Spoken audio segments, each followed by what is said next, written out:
Welcome to Vlogz Automotive Podcast, a hybrid call-in talk show where you, the viewer or listener of the Vlogz YouTube channel, can tune in and listen to the latest in automotive news and happenings within the automotive space. I'm Mario Gear. Want to be a part of the show? It's easy. Just call our show voicemail hotline at 805-419-5129 any time of the day of the week before the following Thursday and leave a message. Or now just join us live via the Clubhouse app and come on stage and be a part of the show. This takes place every Thursday at 7 p.m. Eastern, 4 p.m. Pacific. If you're not already doing so, consider hitting that subscribe button, hitting that thumbs up, share this out, and tell your family and friends. So sit back, crack open the cold one, and enjoy the show. Corvette brought a knife to a gunfight after red flag. Corvette's Nick Tandy on how first red flag cost team potential first WEC GTE Pro class win. Nick Tandy said that the red flag shortly before the halfway point of the 1,000 miles of Sebring likely cost Corvette Racing a shot at the GTE Pro Class win, saying it was like bringing a knife to a gunfight against a Porsche on fresher tires.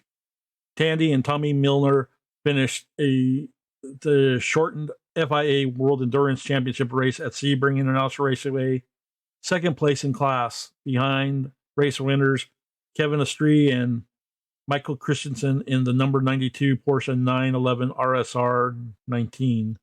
The two cars were engaged in a fierce battle throughout the first 4 hours of the race, with Corvette getting ahead of the Porsche as the halfway mark approached.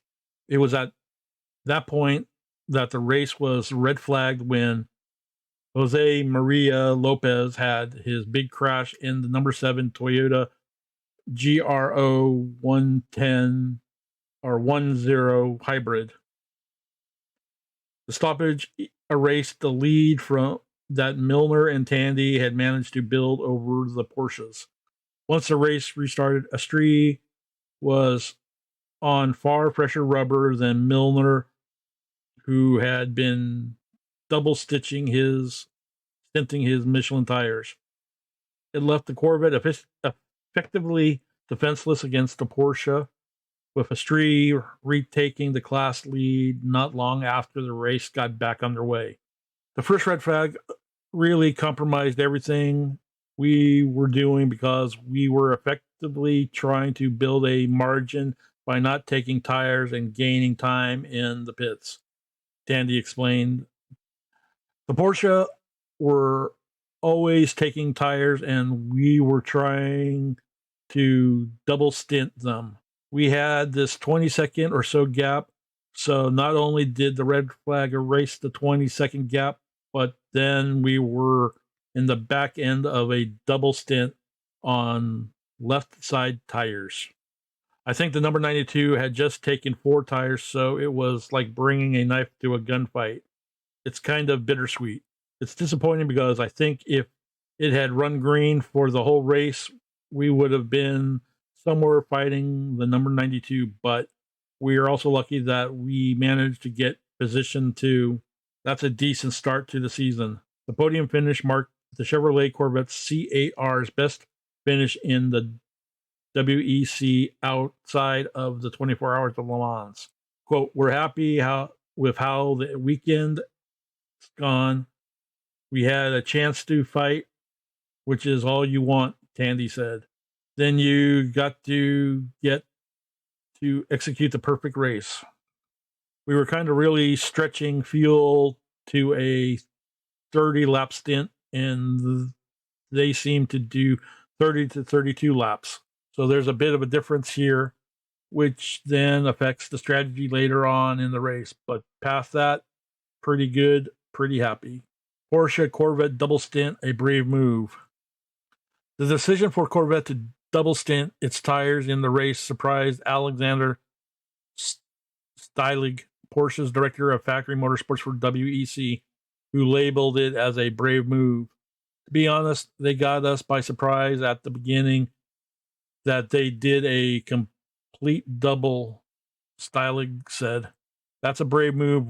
We had the issue in the prologue and training sessions when everyone didn't do long runs. We had full course yellows and red flag. We did not really know what to expect when we got into the double stints. When we saw that they did a double no tire change at the beginning, we thought they knew what they're doing. But at the end of the day, I think it was classic endurance race where in each condition of the race during the afternoon, one manufacturer had a slight advantage over the other.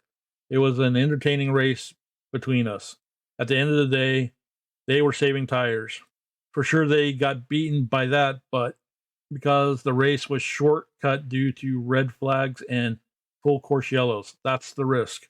You have two strategies. You either burn your tires and you get the advantage, or you hang on and try to survive.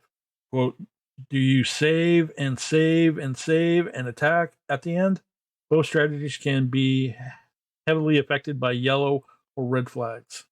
Stilig also noted that the red flag caused by Lopez saved Porsche, as both of its cars had sort of 15-second penalties for infringements during the start procedures in the second hour.